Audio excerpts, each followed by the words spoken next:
Bonsoir à toutes et à tous. Donc, nous en arrivons à la chronique numéro 188. Et dans cette chronique, je vais essayer de définir le marxisme face au néolibéralisme. Alors, bien entendu, je rentre en matière pour bien voir comment cette mouvance marxiste peut rejoindre, je dirais, la critique actuelle du capitalisme néolibéral. Il faut tout d'abord se demander ce qui caractérise ce néolibéralisme qui semble effectivement colorer si intensément le capitalisme contemporain. Alors, on peut, je dirais, caractériser le néolibéralisme sans définir d'abord le libéralisme, que le néolibéralisme entend en quelque sorte, je dirais, soit réinterpréter, soit apporter une nouvelle analyse. Car, effectivement, comme le marxisme a besoin d'une mise à jour, le libéralisme a besoin également d'une mise à jour. Donc, on peut parler aujourd'hui, désormais, de réinterprétation. Or, ce qu'il faut savoir, c'est que le libéralisme, et on le sait, est une notion particulièrement ambiguë. À l'origine, ce terme désigne un courant de pensée auquel on voit mal comment le marxisme aurait pu s'y opposer. Tout comme le marxisme, le libéralisme s'est abreuvé aux idées qui ont caractérisé, je dirais, l'époque de la dimension des Lumières, et même les débuts de la modernité. Alors l'affirmation des droits de l'homme et des libertés fondamentales, ainsi que la contestation de toute autorité jugée comme une sorte de forme d'arbitraire, tant celle, je dirais, du prince que celle qu'on associait aux coutumes fondées sur des traditions bien établies, sont, je dirais, à l'origine du libéralisme du XVIIIe siècle. Je vous invite pour cela à lire Domenico Losurdo sur l'histoire du libéralisme, une histoire très fort intéressante sur tout ce que le libéralisme a pu commettre jusqu'à nos jours. Alors, revenons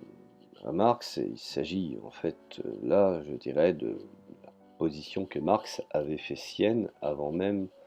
je dirais, de découvrir le communisme et auquel il demeurera viscéralement fidèle durant toute sa vie, voire toute son existence. Alors pour les libéraux, qui, je dirais, aux États-Unis, avaient rejeté l'autorité britannique et bâti de toutes pièces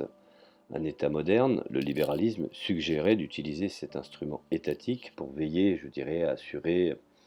ma foi, à la fois la liberté individuelle, bien entendu, et chaque citoyen, et je dirais la liberté, bien entendu, quand on parle de liberté individuelle, je parle de liberté de l'individu. Alors, alors, on peut considérer qu'à ce degré d'égalité et donc de justice,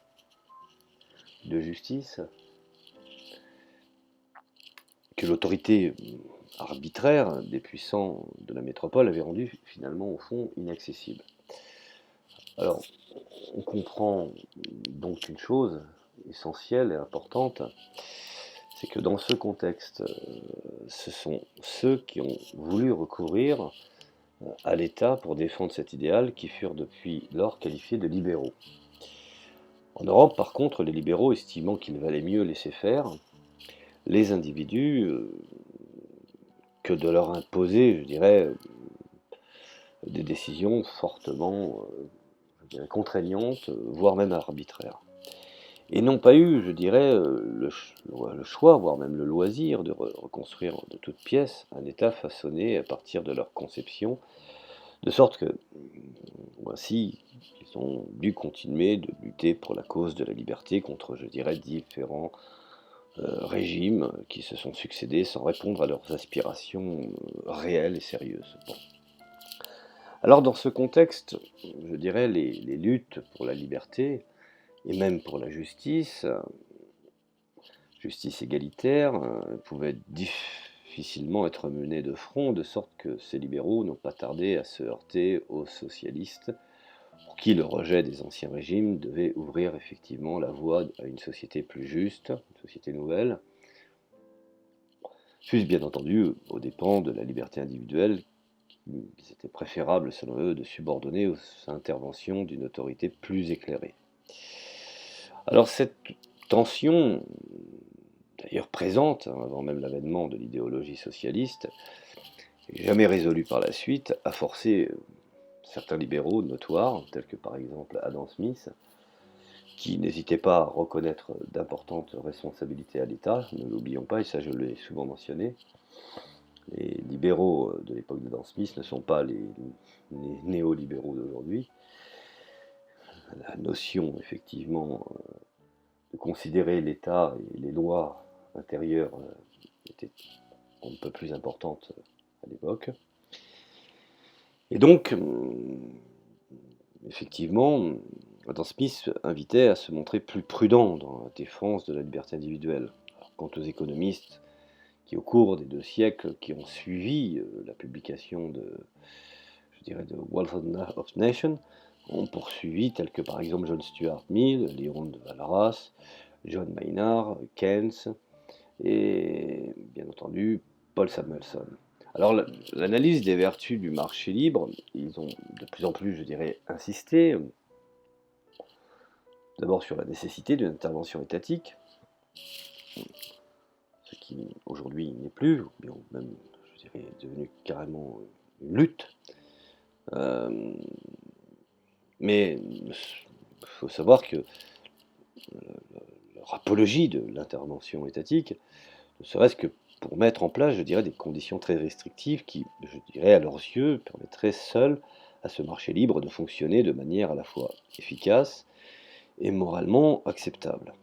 Alors au cours des années 30, alors que le capitalisme semblait en voie de disparité, voire même de rendre l'âme, n'ayons pas peur de le dire, dans les affres de la grande crise économique, et que le socialisme soviétique semblait en mesure, grâce à ses plans quinquennaux, de faire prévaloir la raison sur le chaos économique, le libéralisme ne semblait plus avoir beaucoup d'avenir, soyons clairs là-dessus. Alors déjà, même chez ceux qui redoutaient une telle éventualité, des voix se faisaient entendre, pour lesquelles la victoire définitive du socialisme n'était plus qu'une affaire, finalement, de temps. Alors, certes, le capitalisme allait-il trop retrouver, toute sa vigueur, et même au cours des années, qualifié par la suite, rappelez-vous, des 30 glorieuses, de ce que Kloskar appelait les 30 honteuses, et qui se sont achivées, vers le début de la décennie des années 70. Même si on en subissait encore le reliquat dans les années 80, il faut savoir que la date des 30 glorieuses, et tous les experts sont formels là-dessus, c'est effectivement le début de la décennie 70. Alors bien entendu, cela motivait le fait de connaître la plus impressionnante, période de croissance de son histoire, mais ce devait être au prix d'une intervention massive de l'État. Or, rappelez-vous l'importance aussi du général de Gaulle.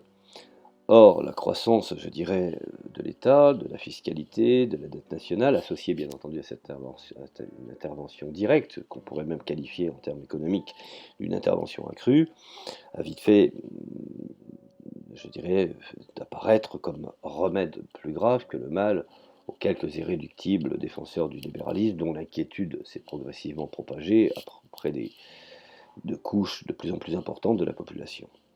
Alors, me direz-vous, cette présence croissante de l'État, jugée, beaucoup trop massive et explicitement perçue comme le symptôme d'un glissement vers le socialisme, suscitait d'autant plus d'hostilité au cours des années 70 et surtout des années 80, qui devenait évident que les régimes socialistes, s'essoufflant, trahissant, finalement, au fond, n'écoutant plus les intellectuels, finalement, les régimes socialistes se heurtaient pour leur part à des problèmes de fonctionnement, et puis surtout, de la part des élites, d'un problème de croyance. Et finalement, cela a eu pour conséquence des grandes difficultés de masquer ces problèmes. Alors aussi, quand le communisme s'est littéralement effondré en tant que structure étatique à la fin des années 80, le néolibéralisme qui en Occident avait déjà, je dirais, fort bonne presse, même s'il était contenu, car à l'époque il ne fallait surtout pas appliquer les mesures les plus, je dirais, drastiques pour éviter que la classe ouvrière se jette dans les bras du communisme et forcément de l'Union soviétique. Alors, même si à l'époque, on pouvait dire que ce libéralisme un peu contrôlé par l'État, fidèle finalement à son origine, avait bonne presse dans les cabinets ministériels et que dans plusieurs départements universitaires, je dirais même, il vu octroyer une crédibilité, je dirais, inespérée auprès de la population en général et aux yeux de laquelle l'échec du communisme étatique paraissait confirmer cette façon, je dirais, spectaculaire, le bien fondé d'une doctrine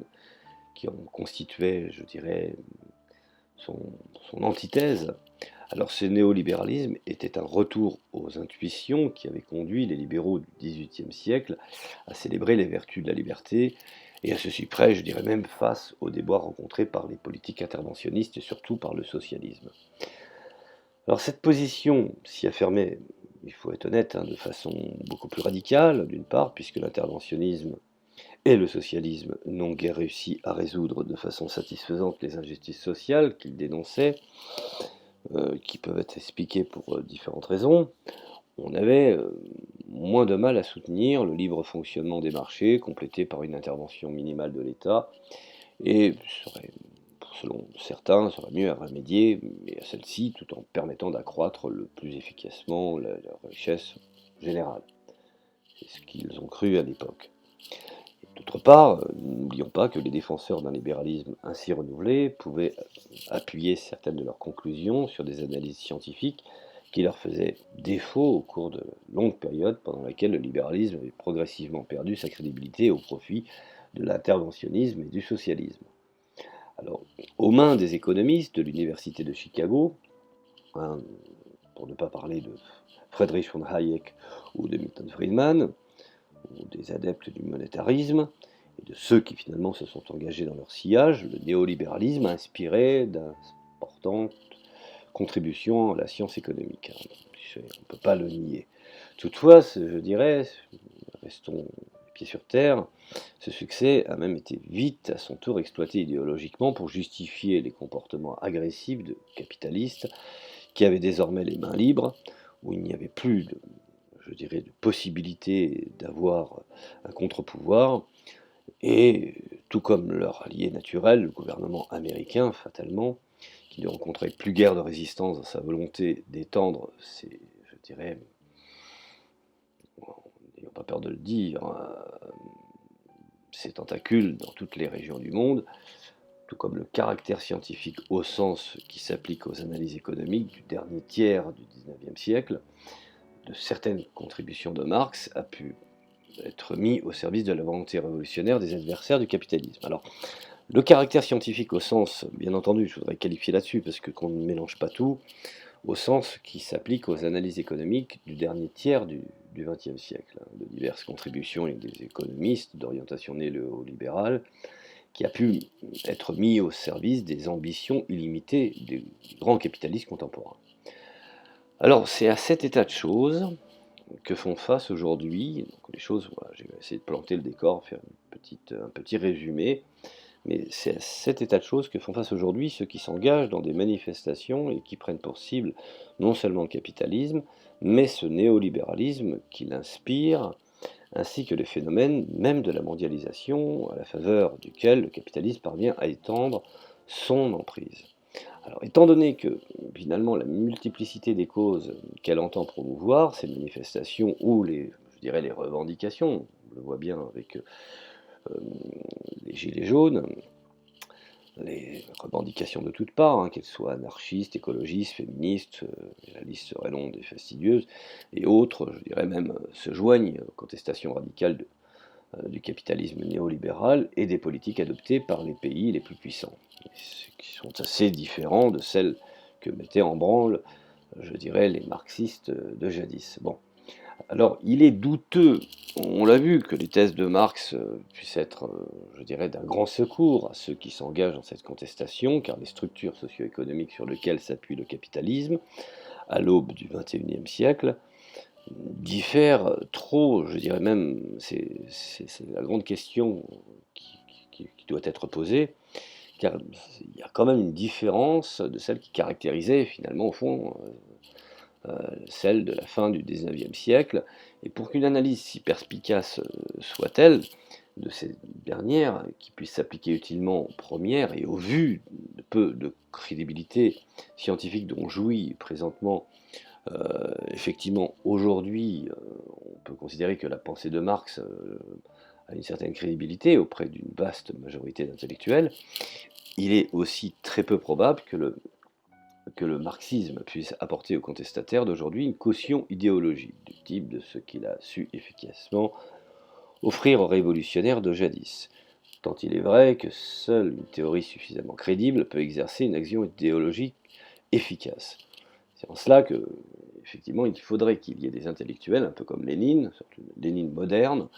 qui pourraient synthétiser finalement le marxisme et lui donner une dynamique, je dirais, tout comme son prestigieux ouvrage de l'État et de la Révolution. Alors, effectivement, aujourd'hui, on voit l'extraordinaire mutation de l'humanité qui en Occident a accompagné la révolution industrielle. Marx, tout comme Thomas d'Aquin avant lui, redevenait l'un des grands classiques de l'humanité qu'il importe d'étudier attentivement pour mieux comprendre ce que nous sommes devenus et à qui nous ne saurions, sans profonde aberration, attribuer une pensée permettant, je dirais, de répondre systématiquement, n'ayons pas peur de le dire, à toutes les questions posées de notre époque. Euh,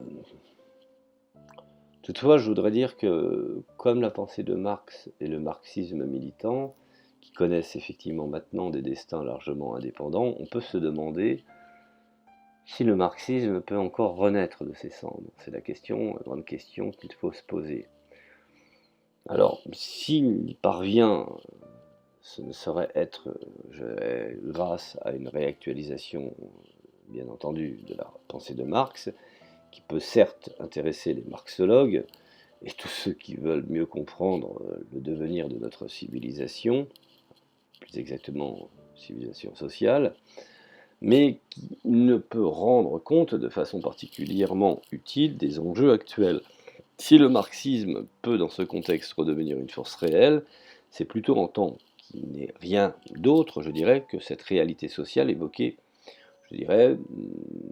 dans une certaine tradition de compréhension de l'outil et du monde économique qui nous entoure. Alors même si on peut considérer que certains mouvements, par exemple révolutionnaires, qui peuvent continuer d'ailleurs à exercer une influence non négligeable dans les pays moins développés où la lutte révolutionnaire de style traditionnel est toujours à l'ordre du jour, je dirais que cette volonté radicale de renverser le capitalisme dans l'espoir de lui substituer une société conforme aux aspirations humaines, je dirais les plus fondamentales, qui ont trop profondément, je dirais, marqué les comportements et les espoirs d'une multitude d'individus, je dirais, appartenant à des générations qui se sont succédées tout au long du XXe siècle, pour s'estomper aussi facilement, il faut être honnête. Alors il serait étonnant que la culture marxiste, qui s'est formée au cours de cette aventure historique, qui n'a pas été menée à terme, n'ait pas laissé de traces à peu près indélébiles. Souvenez-vous que le néolibéralisme a eu à un moment donné une traversée du désert, et il est revenu en force. Donc aussi, il est à prévoir que cette culture marxiste, en tant que culture économique, bien entendu, refera surface partout où l'on conclura, pour quelque raison que ce soit, la nécessité d'abolir le capitalisme, et quand le capitalisme ira trop loin. Sans doute la pensée de Marx risquera-t-elle alors n'être plus qu'un vague, lointain souvenir, si effectivement le capitalisme arrive à triompher et à apporter, en tout cas à minima, un modèle d'espoir, ce que je doute fort. Mais il faut être logique, ce qu'on appelle, ou ce qu'on a appelé dans cette dimension des décennies de mouvement social, le marxisme, on voit mal comment ceux qui s'en prennent à la mondialisation et au libéralisme, ou même néolibéralisme, échapperaient à l'emprise de cette mouvance marxiste. Quand ils se radicalisent au point de conclure, comme les marxistes d'antan, le capitalisme dont les vices seraient accentués par le néolibéralisme, ce qui n'est pas faux en soi, ne peut être amendé et qu'il faut donc le renverser. Aussi, que ce soit l'efficacité actuelle d'un marxisme polymorphe ou polymorphique, excusez-moi de l'expression, je n'ai pas trouvé d'autre, qui peut-on s'attendre à le voir reprendre du service tant que le capitalisme et les criantes inégalités qu'il engendre forcément, je dirais dans un monde dominé par une philosophie néolibérale, seront là pour lui servir de cible et de prétexte pour survivre. Alors, je sais que cette analyse est un peu acide, mais je pense que le capitalisme aura toujours pour ennemi le marxisme, car, à mon sens, c'est effectivement l'idéologie qui le connaît le mieux. Et c'est pour ça que j'invite les gens à étudier Marx, indépendamment de certains facteurs, je dirais, de croyance pour jeter l'anathème sur le marxisme, où finalement ce n'est que des propagandes volontaires ou inconscientes. Voilà, je vous remercie de m'avoir écouté sur cette petite réflexion, peut-être teintée d'un peu d'espoir, sur le libéralisme et le marxisme contemporain. Et je vous dis à la prochaine chronique.